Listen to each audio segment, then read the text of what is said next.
Hello, welcome back. This is Kristen on our journey through the Bible. So glad you're joining me. Be sure to subscribe and like my videos and leave me comments too. I would love to know that you're out there and what God's putting on your heart. Yesterday we went through Esau's family, and today we are going to talk about Joseph and his dreams in chapter 37 of Genesis. So join on in. I am reading the New King James Version if you want to read along with me, or if you don't have that same version, that's okay. Read along anyway. Now Jacob dwelt in the land where his father was a stranger, in the land of Canaan. This is the history of Jacob. Joseph, being 17 years old, was feeding the flock with his brothers, and the lad was with the sons of Bilhah and the sons of Zilpah, his father's wives. And Joseph brought a bad report to them, to his father. He kind of tattletaled on him. And now Israel loved Joseph more than all his children because he was the son of his old age. Also, he made him a tunic of many colors. But when his brothers saw that their father loved him more than all his brothers, they hated him and could not speak peaceably to him. Now Joseph had a dream, and he told it to his brothers, and they hated him even more. So he said to them, "Please hear this dream which I have dreamed. There we were, binding sheaves in the field, and behold, my sheaf arose and also stood upright. And indeed, your sheaves stood all around and bowed down to my sheaf." And his brothers said to him, "Shall you indeed reign over us? Or shall you indeed have dominion over us?" So they hated him even more for his dreams and for his words. Then he dreamed still another dream, and he told it to his brothers and said, "Look, I have dreamed another dream. And this time the sun, the moon, and the 11 stars bowed down to me." So he told it to his father and his brothers, and his father rebuked him and said to him, "What is this dream that you have dreamed? Shall your mother and I and your brothers indeed come to bow to you to the earth before you?" And his brothers envied him, but his father kept the matter in mind.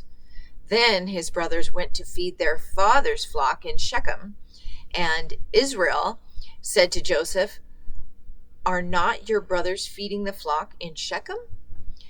Come, I will send you to see them." And then he said to him, "Here I am."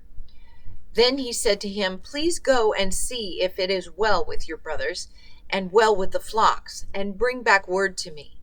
So he sent him out of the valley of Hebron and went to Shechem.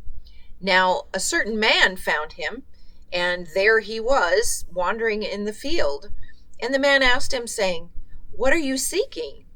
So he said, "I am seeking my brothers. Please tell me where they are feeding their flocks." And the man said, "They have departed from here, for I heard them say, 'Let us go to Dothan.'" So Joseph went after his brothers and found them in Dothan. Now, when they saw him afar off, even before he came near them, they conspired against him to kill him. Then they said to one another, "Look, this dreamer is coming. Come, therefore, let us now kill him and cast him into some pit. And we shall say, 'Some wild beast has devoured him.' We shall see what will become of his dreams." But Reuben heard it, and he delivered him out of their hands and said, "Let us not kill him." And Reuben said to them, "Shed no blood, but cast him into this pit, which is in the wilderness, and do not lay a hand on him, that he might deliver him out of their hands and bring him back to his father." So it came to pass, when Joseph had come to his brothers, that they stripped Joseph of his tunic, the tunic of many colors that was on him. Then they took him and cast him into a pit, and the pit was empty, there was no water in it.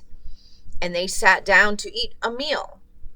Then they lifted their eyes and looked, and there was a company of Ishmaelites coming from Gilead, where with their camels bearing spices, balm, and myrrh, and on their way to carry them down to Egypt. So Judah said to his brothers, "What profit is there if we kill our brother and conceal his blood? Come, let us sell him to the Ishmaelites, and let not our hand be upon him, for he is our brother and our flesh." And his brothers listened. Then Midianite traders passed by. So the brothers pulled Joseph up and lifted him out of the pit and sold him to the Ishmaelites for 20 shekels of silver. And they took Joseph to Egypt. Then Reuben returned to the pit, and indeed Joseph was not in the pit, and tore his clothes. And he returned to his brothers and said, "The lad is no more, and I, where shall I go?" So they took Joseph's tunic, killed a kid of the goats, and dipped the tunic in the blood. Then they sent the tunic of many colors that they had brought it to their father and said, "We have found this. Do you know whether or not it's your son's tunic?" And he recognized it and said, "It is my son's tunic. A wild beast has devoured him. Without doubt, Joseph is torn to pieces." Then Jacob tore his clothes, put sackcloth on his waist, and mourned for his son many days. And all his sons and all his daughters arose to comfort him, but he refused to be comforted. And he said, "For I shall go down into the grave to my son in mourning." Thus his father wept for him. Now the Midianites had sold him in Egypt to Potiphar, an officer of Pharaoh and captain of the guard. Wow, more deception. Oh my goodness. I don't know if it did Joseph any good to tell his brothers about his dreams, but I'm sure God put it on his heart, and he put it in his head for a reason, and to show him what was going to become. But his brothers didn't want to hear that, nor his parents. So, they didn't have any clue what was coming up. So God did put him there for a reason, though. And we have so much more to this story. Joseph went through so many trials and tribulations. So come back tomorrow. We're jumping into the sons of Judah tomorrow in chapter 28 of Genesis. Thanks so much for joining me, and I will see you tomorrow. Bye. God bless.